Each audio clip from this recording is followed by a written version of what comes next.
সাপ থেকে চিঠে তুলে চলে যাচ্ছে, মনে হচ্ছে মেরে দেবে আমাকে, যে করে বাঁচানো।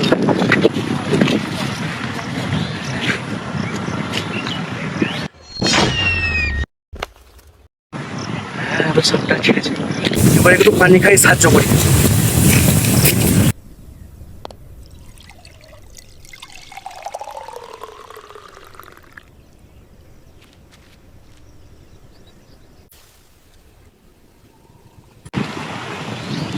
হ্যাঁ, সাপটা এবং ভালো আছে মনে হচ্ছে, এবার আমি খাচ্ছি।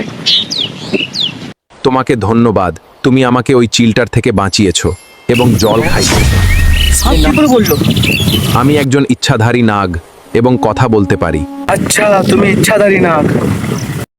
তুমি আমার জীবন বাঁচিয়েছো, বলো তুমি কি চাও? তুমি আমার ইচ্ছে পূরণ করতে পারবে? তো আমার এখন ইচ্ছে দরকার নেই, আমার যখন দরকার পড়বে আমি তোমাকে চেয়ে নেবো। ঠিক আছে, যখন তোমার কিছু চাওয়ার হবে তো চেয়ে নিও, আমি তোমাকে সবসময় এখানেই পাবো।